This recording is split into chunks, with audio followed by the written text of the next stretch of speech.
Uyak. Hakkime güvene.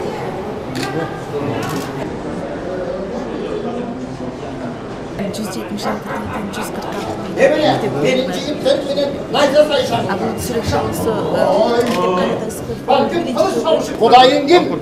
Haydi! Aytpaysiz mı Kudayım? Çung dep. Hadi! Sana oşanday. Kıyamet. O Arsel! Çok iyi yapar. Kıyın azap bolboz, ene say sendey jarkın. Dey kıyık azap bolboz, ene say sendey. Kıyın azap bolboz, ene say sendey jarkın özün var mı? Ene say sendey caykın meken var mı? Ene say sendey kıyın azap bolboz, ene say sendey jarkın meken bolboz.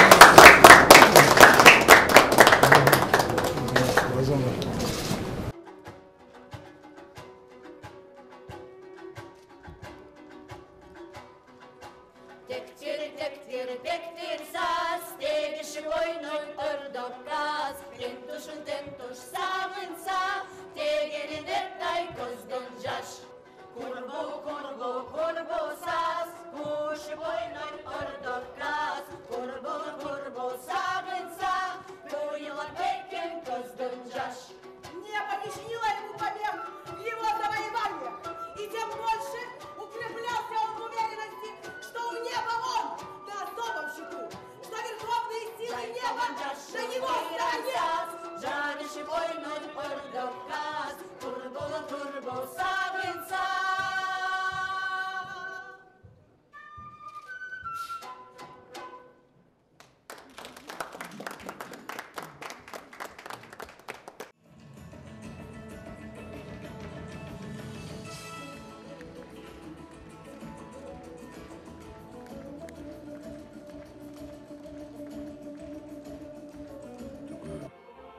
Жараткандарынын мыкты үлгүлөрү топтоштурулган антология болор. Өмүр, өлүм, сүйүү, боорукерчилик, дил жаркыны, музыкада ушунун баардыгы айтылат. Музыка гана айтылат.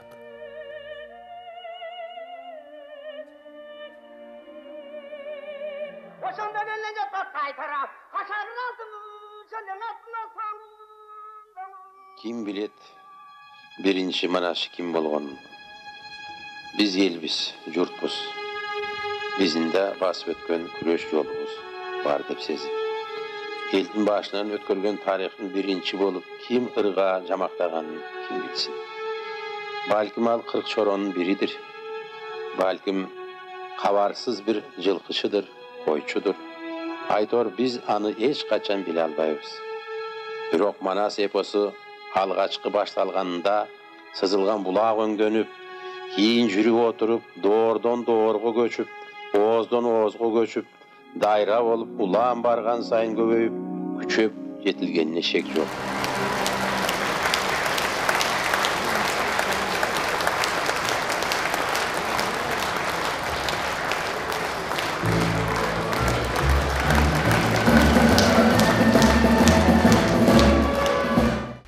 Hurmattуу mekendештерим, ардактуу коноктор, айымдар жана мырзалар, баарыңыздарды жалкар жазуучу, гуманист, философ, планетардык инсан, атактуу жазуучубуз Чыңгыз Төрөкулович Айтматтын 90 жылдык мааракеси менен чын дилимден куттуктайм сиздерди. Айтматтын 90 жылдыгы улуу жазуучунун өзүнө гана элесине арналган майрек эмес, жалпы элдик дуктун, улуттун, ар намыстын, мекенчилдик сезимдин салтанаты биздин жалпыбыз, баардыгыбыздын майрамыбыз. Чыңгыз Айтматтын жаркын элесин сыйлап, рухуна таазим эткен элибиз анын юбилейин дээрлик баардык шаарларыбызда жана райондорубузда белгилешти. Урматтуу мекендештерим, ар бир элдин өзгөчө инсандары болот. Андай инсандар улут, өлкө, мамлекет деген ыйык түшүнүктөр менен бирдей каралат. Алардын ысмы улуттун ан сезиминде, дүйнө таанымында жашап калат. Улут менен инсан ажырагыс түшүнүктөй бааланат. Мындай инсандардын ысмы муундан муунга айтылып, урпактардын эсинде кала берет. Кыргыз, Чыңгыз деген түшүнүктөр ар бир адамдын инсандын жүрөгүндө ыйык түшүнүк. Кыргыз, Манас, Чыңгыз деген түшүнүктөрдү бөлүп кароого болбойт. Улуттун руханий ту чокушуна айланган Чыңгыз Айтматовдун улуулугу жана феномени эмнеде? Чыңгыз Айтматов кыргыз инсаны дүйнөлүк интеллектуалдык атааңдаштыкта тең таймашууга жөндөмдүү экенин далилдеди. Чыңгыз Төрөкулович кыргыз баласы ааламдык цивилизацияга опол тоодой салым кошоларын тастыктады. Айтматовдун улуулугуна ушунда бүтүндөй бир улутту улуу эл катары жер жүзүнө даңазалады. Ал чыгармаларында улутубуздун турмушун жазды, бирок биздин жашоо аркылуу глобалдык маселелерди койду. Ал кыргыз калкынын башынан өткөн улуу доорду, 20-кылымдагы маанилүү тарыхый окуяларды сүрөттөдү. Улуу өзгөрүштөрдү элибиздин асыл тилектери менен жаркын үмүттөрүн эч качан эскирбей жана көнөрбөй турган кылып жазып кетти. Биринчи мугалим менен Саманчынын жолу, Жамиля менен кылым карыткан бир күн сыяктуу гениалдуу чыгармаларысыз өткөн доорду элестете албайбыз. Кыргыз образын дүйнөлүк окурмандарга жеткирди. Кыргыз элинин кандай мыкты эл, кандай улуу калк экенин дүйнөгө таанытты. Асылдык жана айкөлдүк сапаттары каны жанына сиңген санжыралы журт экенин бүт ааламга жар салды. Дал ушундай кыргыздын гениалдуулуу, чыныгы патриоту Чыңгыз Айтматов болду. Урматтуу агайын туугандар, урматтуу салтанаттын катышуучулары, Айтматов адамдардын ан сезимин өзгөрткөн залкар жазуучу гана эмес, дүйнөлүк саясатка таасирин тийгизген планетардык инсан болуп калды.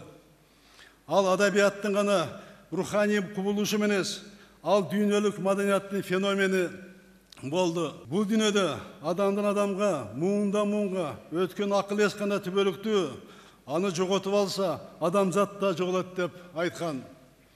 Чыңгыз Төрөкулович адамга эң кыйыны күн сайын адам болуу. Адамдын айбири күн сайын сыноого түшөт деген.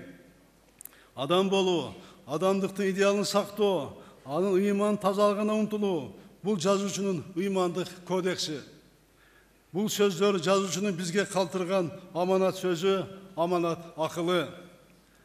Айтматовдун рух мурасына, казынасына уңулуп карай турган болсок, улуу ойлордун учугун чубап чыгабыз. Анткени залкар жазуучу бул дүйнөдө өзү үчүн гана эмес, жалпы адамзат үчүн жашаган. Биз үчүн дүйнөнүн жандырмагын чечүүгө аракет кылган, ар бир адамдын жүрөгүнө жарык жеткирүүгө аракет кылды. Урматтуу мекендештерим, бүгүн Айтматовдун айрым осуяттарын, идеяларын эстөө орунду болот деп ойлойм. Дүйнөнү төрө кыдырдым, бирок мен үчүн Кыргызстанда өткөн ыйык түшүнүк жок. Өлкөмө жанымды карч уруп, кызмат кылуу сезими дайыма көкүрөгүмдө жанар тоодой уюп келди деп Чыңгыз Айтматов айткандай, өлкө эң амалуу ар бирибиздин аракетибизден башталат. Өлкөбүздүн жана элибиздин эркиндиги үчүн биздин ата-бабаларыбыз өзүлөрүнүн жанын аягын эмес, жана бизге эркин мамлекетти деген өтө ыйык мурасты калтырып кетишти. Ушул ыйык мурасты сактайлы, урпактарга табыштайлы. Айтматовдун осуяттарын кармоону биз ишибиздин ыймандык нормасына айлантыбыз керек. Биз Айтматовдун чыгармалары менен дүйнөгө таанылсак, анын акыл сөздөрү, акылман ойлору менен биз өзүбүз тааныйбыз. Ар бир кыргызстандык үчүн Айтматов рух дүйнөбүздүн ажырагыс бөлүгү болуп калды. Ар бирибиздин Адам, insan қатары қалыптануызға тәсір етті. Улутуызға, саяси көзқарауызға, дини ишенімізге қарабай, бізді қырғызстандықтарды Айтматовтың рухы біріктіріп тұрады. Өзінің ақылы менен тең бөлішті, ішкі дүниемізді арулантты, көкірегімізге Айтматов улуу сөздердің үрөөнүн септі. Адамның көкірегі еркін болып, жан дүниесі таза болса, аға бүтіндей алам батып кетерін дәлелдеді. Жан дүниенің тазалығы үшін әрдайым күреске шығуға шақырды. Урматтуу мекендештерим, замандын улуу инсаны Кыргызстандын элин гана эмес, дүйнө элдерин ынтымакка үндөгөн. Ошондуктан Айтматовдун элесине тәзім еткен дүйнө коомчулугу анын юбилейин кеңири белгиледи. Анын 90 жылдыгына арналган иш-чаралар Birikкен Улуттар уюмунда өттү. Ага мен өзүм катышып келдим. Түрксой 2018 жылды Айтматов жылы деп жарыялады. Шериктеш мамлекеттердин башчылары, түрк тилдүү мамлекет башчыларынын кеңеши Айтматовдун 90 жылдыгына арналган атайын билдирүү кабыл алышты.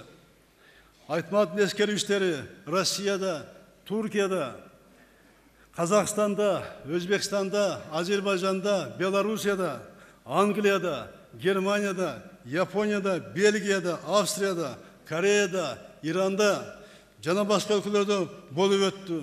Жакында мына Кытайда да болот, бизден дагы делегация ал жака кетип атышат. Москва шаарында Айтматов сквери негизделип, анын эстелиги орнотулду. Астана шаарында проспектиге Ташкенттеги көчөгө Айтматовдун аты берилди. Түркия мамлекетинде жана Белоруссияда Айтматов атындагы эс алуу багы негизделди. Кавказ тоолорундагы чокуга Люксембургдагы көчөгө Айтматовдун ысымы берилди. Шериктеш мамлекеттердин парламенттик ассамблеясы Айтматов атындагы сыйлык уюштурган. Бул өлкөлөрдөгү досторубуздун баарына жалпы кыргыз элинин атынан терең ыраазычылык билдирем. Урматтуу салтанаттын катышуучулары, 1986 жылы Чыңгыз Айтматов башында турган дүйнө интеллектуалдарынын көрүнүктүү өкүлдөрү Ысык көл форумун өткөрүүгө чогулганын билесиздер. Айтматовдун форуму батыш менен чыгыштын көрүнүктүү өкүлдөрүн өз катарына бириктирген. Алар дүйнөлүк аренада түзүлгөн ошол мезгилдин чакырыктарына жооп издеген. Адамзатты глобалдык катастрофадан сактап калуунун жолдорун изилдеп, жаңыча ой жүгүртүүгө жол ачышкан. Мына ошол даңазалуу биринчи Ысык көл форумунан бери туура 32 жыл өттү. Улуу инсаныбыз демилгелеген нарктуу салт улантуу максатында быйыл кайрадан кыргыз жергесинде Ысык көл форумун ийгиликтүү өткөрдүк. Бул форумга дүйнөгө таанымал Айтматовдун замандаштарын чакырдык. Форумга келген белгилүү инсандар Чыңгыз Айтматов элесине таазим этип, анын гуманисттик идеялары азыр да актуалдуу экенин белгилешти. Айтматовдун Ысык көл форумун кайрадан Кыргызстанда Залкардын мекенинде өткөрүү менен Залкардын элесине дагы бир ирет таазим этип, анын көсөмдүгүн белгилеп, идеяларын дүйнөгө кеңири жайылтуу максатын көздөдүк. Урматтуу мекендештерим, Бишкек, Ош шаарларында, Баткен, Жалабат, Ош, Чүй жана Талас областарында көчөлөргө, мектептерге улуу жазуучунун аты ыйгарылган. Нарын областында анын ысымы китапканага берилген. Борборузда Айтматов атындагы кино үйү, библиотека, үй музейи бар. Дагы бир жагдай айта кетейин, Бишкек шаарында эмен багы Айтматовдун атын алып жүргөнүн 10 жылдай болуп калды, бирок элдин көпчүлүгү аны билбейт. Бишкек мэриясы конкурстун негизинде бул паркты жасалгалоо концепцияны иштеп чыгып, Айтматовдун руху көрүнүп, билинип тургандай кылып кайра карасуу керек. Парктын четинен орун алган Айтматов атындагы Орус драма театрынын абалындагы мына келе жаткан жылы оңдойбуз. Урматтуу салтанаттын катчылары, ардактуу аксакалдар, Бишкек шаарында Айтматов атындагы проспект бар. Манас проспектisi тоону көздөй өйдө кетип, Айтматов проспекти болып уланып кеткені өзүнчө бір символикалуу. Биринчиден, Чыңгыз Төрөкулович улуттук маданияттын туу чокусу болгон Манас эпосунун изилденишине, аны басып чыгарууга зор эмгек кылган. Манас эпосун дүйнөгө таанытууга өзгөчө салым кошкон. Кыргыз элинин рух сокусу Манас эпосу деген бийик баада Чыңгыз Төрөкуловичке таандык. Манас маданиятыбыздын туу чокусу болсо, Айтматов рухубуздун туу чокусу.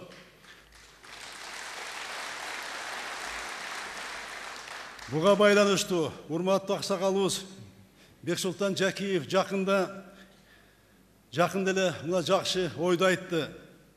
Бул жолдордун уланганы туура. Манас менен Айтматтын киндиктери туташ деди. Экинчиден, Айтматов проспектиси Айтмат өз жашаган үйүнө барып такалат. Азыр баарыбыз барып жаткан Айтматтын үй музейине жетет. Ал проспект андан нары Айтматов коюлган биздин атактуу ата бабаларыбыз жана апрель баатырлары жаткан ата бейитке уланат. Үчүнчүдөн, проспекттин жогорку жагында келечекте Айтматов маданий борбору курулат.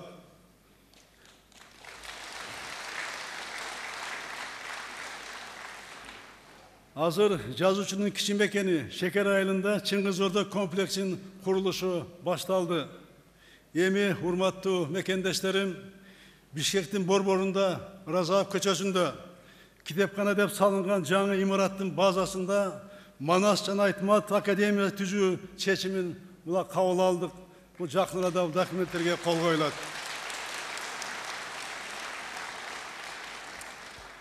Айтматовдун руханий байлыгын айра сактап, үй музейин уюштуруп, 90 жылдык мааракесин өткөрүүгө чын дилден жардам көрсөткөн жазуучунун жакындарына мен терең ыраазычылык билдирем.